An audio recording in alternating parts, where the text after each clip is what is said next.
So when you're doing an open mic, should you stick with the same material each week or should you do new material each week?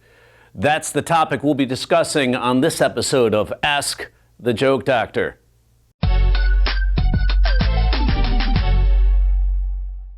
Hi, Jerry Corley here, standupcomedyclinic.com with another episode of Ask the Joke Doctor. In this episode, we're going to be discussing a tweet I got. This tweet came to me from Tony Amabile, or Amabile.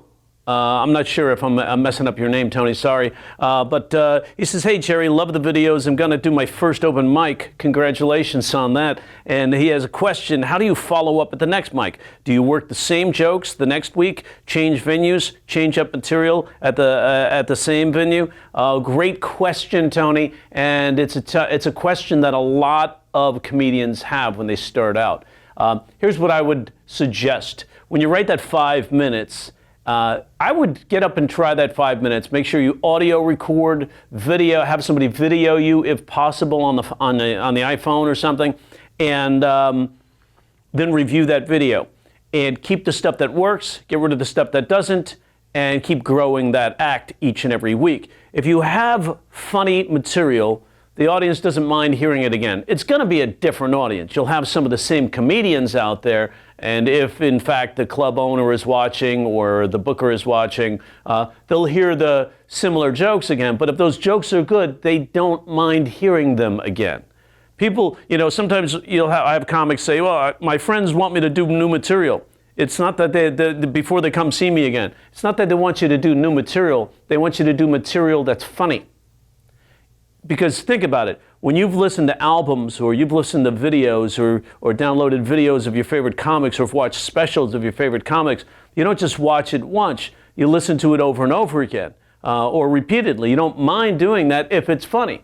I remember George Carlin albums, I would listen to some of those for hours, hundreds of times, and because it was funny. I didn't mind hearing the material again. So don't worry about doing the same material as long as it's funny. If it's not funny, either fix the joke or lose the joke. If it is funny, leave the joke in, develop that core set. So the big question is core act versus new material. So this can go any way. It doesn't have to be one way. You don't have to listen to exactly what I say. How do you feel? When I first started, I didn't think I could step on stage without having an hour of material. That's all I knew. Right? So I developed an hour of material, and I'd get up at the clubs, I'd get up at the mics, and this one club in town was doing a mic every single night from Sunday through Friday, so I'd go every single night and do different material each night. Now, that got accolades from some of the other comics, but what I realized was that the club owner wasn't able to identify me, to connect me to some sort of a brand, to connect me to a theme. He didn't know where I stood. He didn't know, what that material meant to me. He couldn't really fixate on who I was because I was doing different material every week. That's what the club owner said. Every club owner is different. There's no one way to do anything. So what I came up with is this kind of solution through my experience. These 5 elements that you should be sure are in your core act. Here they are. First of all, great jokes. Sounds kind of obvious. There's a lot of comics out there who are doing the mic scene, have been doing the mic scene for a couple of years now, doing the same shitty jokes. It doesn't make any sense. Doing the same jokes the same way. And it's not going to change. If the jokes aren't funny, they're not funny. You can bang your head against the wall. You're not going to, you got to either change the joke to make it work or lose the joke. But they do the same thing. It doesn't make any sense. It never made any sense to me why people would do that sort of thing. But make sure you have great jokes, nice tight jokes. I like to open a set with a benign retaliation joke. This particular one works well for me when I'm on the road. I'll be like, I just got back from Denver, Colorado. I was doing a show for Wells Fargo Bank. They paid me $3,500, which is really weird because I still owe them $22,000. And it always gets a laugh from the audience. Sometimes a little, bit of an applause too, because you're taking on the behemoth corporation, Wells Fargo, and winning by, them paying you despite the fact you still owe them money. So that joke works. I sometimes will do a benign retaliation joke. I like this benign retaliation joke structure because in my opinion, it's the perfect joke form, because you have a protagonist and an antagonist built into the joke, and the audience, through their emotion, is rooting for someone to win, the protagonist usually. That's basic story structure, right? So this particular joke would be like, so it was my wife's birthday yesterday, and for her birthday I got her a gift certificate for his and her massage, right? She actually said to me, Jerry, this is a we gift, not a me gift. So I returned it and got her a gift certificate for dinner for one. A nice benign retaliation joke. She kind of, didn't appreciate my gift. People think, you shouldn't. It's not the gift. It's the thought that counts. That's how we're groomed, right? And so I got her back by getting her a gift certificate for one, so she can do something on her own. A me gift, in other words. So those two jokes are, instant openers. They always work well. So that's the kind of material I'll do to open. And I know that core, tight joke opens up, lets them know who I am. I'm a bit cynical. I like to get people back, and they get to hear my voice a little bit. So I always make sure there's tight jokes, especially doing a 5-minute set. It's got to be nice and tight, I like to make sure I'm prepared when I hit the stage, because you never know who's going to be watching in that audience. Number 2, a point of view. Here's what a lot of comics lack. They lack any kind of a point of view. They lack any kind of meaning. They lack any kind of a identification. Like, who are you? What are you saying that has any importance to me? Do I get to hear a unique point of view on the world? Do I get to see something that means something? A branding device, number 3. A branding device is something memorable, something unique, something that you might do that even if you don't have a refined character, sometimes a branding device helps. For example, there was this one comic in a competition at the World Series of Comedy. His jokes weren't that funny, but towards the end of the act, he lifted up his rolls of fat, pulled out this disposable camera with a flash, took a picture of the audience, put the disposable camera back into his rolls of fat, tucked down his shirt, and said goodnight and walked off the stage. Now that was a memorable little event there. The audience dug that. I thought it was a bit of a gimmick, but the audience was voting here, and he moved on in that competition, despite the fact that his material wasn't brilliant.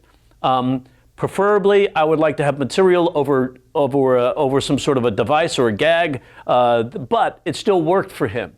So another thing to have that attach yourself to as a branding device is a persona or character. Look at Mitch Hedberg, who's kind of the stoner comedian and did observations on life. Larry the Cable Guy, Jerry Seinfeld, George Carlin.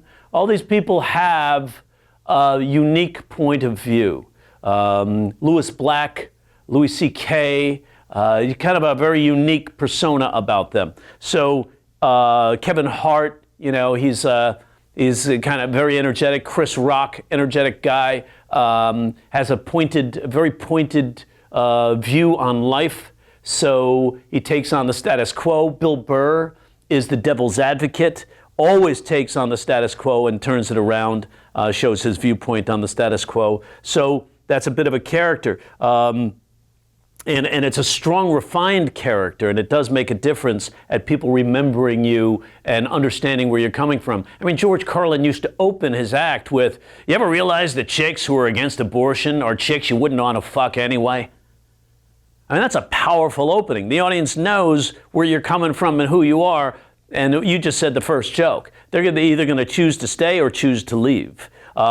A show that I recommend everybody go see in Vegas called Absinthe. They start out with a little announcement at the beginning, and it ends with, and if you have problems with words like shit or fuck, you're at the wrong fucking show.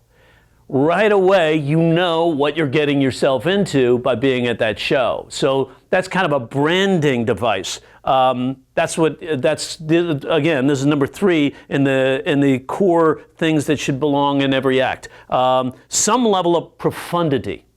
George Carlin said to me, I wish somebody would just, we were watching some stand-up. He goes, man, I wish somebody would just say something that means something. Say something that means something. Have a level of profundity in your act. Say something profound. Now, it doesn't have to be a profound message. It doesn't have to be anything like that. But it says something that might make them think, oh, that's interesting. I never thought about it that way. That's so true. Jerry Seinfeld does a lot of that. That's so true. I never thought about it that way. He does this bit in a recent set he did. He says, you get onto the plane so you can get off the plane. You get into the taxi so you can get out of the taxi. But you don't get in an Uber. You take the Uber. So that's a way of looking at something that maybe we've never thought of. So you go, oh, I never thought about it that way. That's so true. And that coincidental laughter trigger chimes in and makes people laugh, plus recognition. But you gave them a different way of looking at things. So that's what I mean, a level of profundity. Say something that means something. So does it make the audience think? Does it change a person's opinion? I did an act, I do this act and I talk about tolerance in my act. Talk about tolerance of religion, sexual preference, race. And one of my bits, this character I've developed, his name is Fritz the Freedom Fairy. And basically based on my friend, one of my best friends, who's a New York City firefighter, came out of the closet about 15 years ago. And I wind up ending the act singing the Star Spangled Banner as this character. And it's a bit over the top. It's fun. I nail the double octave on the song. And at the end, the audience cheers and many times standing ovation, because the song not only encapsulates everything I said in the act and brings it around, but it ends on a big, strong note in a song that's designed to get people to root for it, the Star Spangled Banner, and usually ends in some standing O of some sort. So, which leads me to the big close. Every core act should have some kind of a strong joke to end with or a big finish. This is what I suggest in every core act. Now, the fact that you're beginning, don't even worry about any of this. Right now, consider this as you begin to evolve. Because right now you're just in the beginning. And in the beginning, I want you to write your jokes and just have fun conversing with the audience. Comedy, stand-up is a conversation. So get up there, do your jokes, make eye contact, flirt with the audience a little bit, let them know you're here to have fun with them. And that's all you need to worry about at this point. From week to week, here's what I would do as far as taking care of change material in a different venue, keep the material the same, that big question you had at the beginning that we're kind of getting to right now. Jay Leno said, do the tried and true material up front. Tried and true. Take the jokes you know work. You've tried them. They're true. They work well. They're consistent. Put them at the beginning. So say 2 to 3 jokes you know will work right at the beginning. It does 2 things for you. First of all, it gets you already know that you're confident because the joke is good. You know they work. Secondly, Lorne Michaels says the audience looks for confidence in their performers, in their comedians. So if you get up there knowing these jokes work, you're going to exude confidence. They hear jokes that make them laugh, they're going to have confidence in you. Then, after you do 3 jokes that you know work, maybe throw in some new stuff in the middle, right? 3 or 4 new jokes in the middle. Then close with your tried and true. So open with tried and true material, close with tried and true material, so that you know that you're going to get on strong and you're going to get off strong. And those are the 2 places that people remember you. So you want them to remember you. You want to be memorable. And one of the ways to be memorable, especially when you're starting, is to just have funny material. So if you go up there, you have some funny material, and you open strong and you close strong, they're going to remember you for being a strong comic. That being said, if you open strong and you close strong, no matter where you are, what venue you're playing, you never know who's in that audience who can advance your career in some way. It could be the club owner who can give you a regular spot. That helps to advance your career. It could be a casting director who is like, hey, you're really funny. I'd like to have you down to read for this part. So you could, that happens as well. Happens a lot at the Comedy Store. It could be the talent coordinator from Conan O'Brien or Jimmy Kimmel Live or Jimmy Fallon or Stephen Colbert, who's down there, and they say, hey, you're a funny guy. I'd love to see a 6-minute video, and now you're moving up to get on television. So but making sure that act is nice and strong. Strong beginning, strong ending, new stuff in the middle. So no matter whether you're repeating the same venue, you're still doing new stuff in the middle, or you're doing a new venue, you're starting strong, ending strong, and new stuff in the middle. You could even, once you start to develop that 5 minutes, you can do that at any venue, that same 5 minutes. Keep in mind that comedians who are working and honing a set they're doing for television, maybe 4.5 to 5 minute set, and they're doing that same set around town maybe 100 times. Jerry Seinfeld did the same 6 minutes he did for his first time on The Tonight Show 100 times around town, just to make sure he knew that that set was going to work, and anything could happen. There could be an earthquake and it still wouldn't shake him from that set because he's rehearsed it so much, if that makes sense. So I hope I answered your question, Tony. That was a little detailed. In a nutshell, hey, you're brand new, man. Get out there and have fun. Forget all of this stuff. Let that stuff evolve later. But just get up there and have fun. Learn to get your space on stage. Learn to just do your jokes and have a good time with the audience. But keep this in mind. The audience is in whatever state the performer is in. So if you keep a great sense of humor about the fact that maybe some jokes don't work, it's just crack jokes about the fact that those didn't work. Wow, the last place I want to be right now is right here on the stage. I suck tonight. The audience is going to laugh with you, and they're going to like you. And then you get off the stage. They go, yeah, I'd like to see that guy again. So keep that in mind, and I think you'll do just fine. In the meantime, if you have a question, if you're watching this and you have a question that you would like answered, hit me up on Twitter.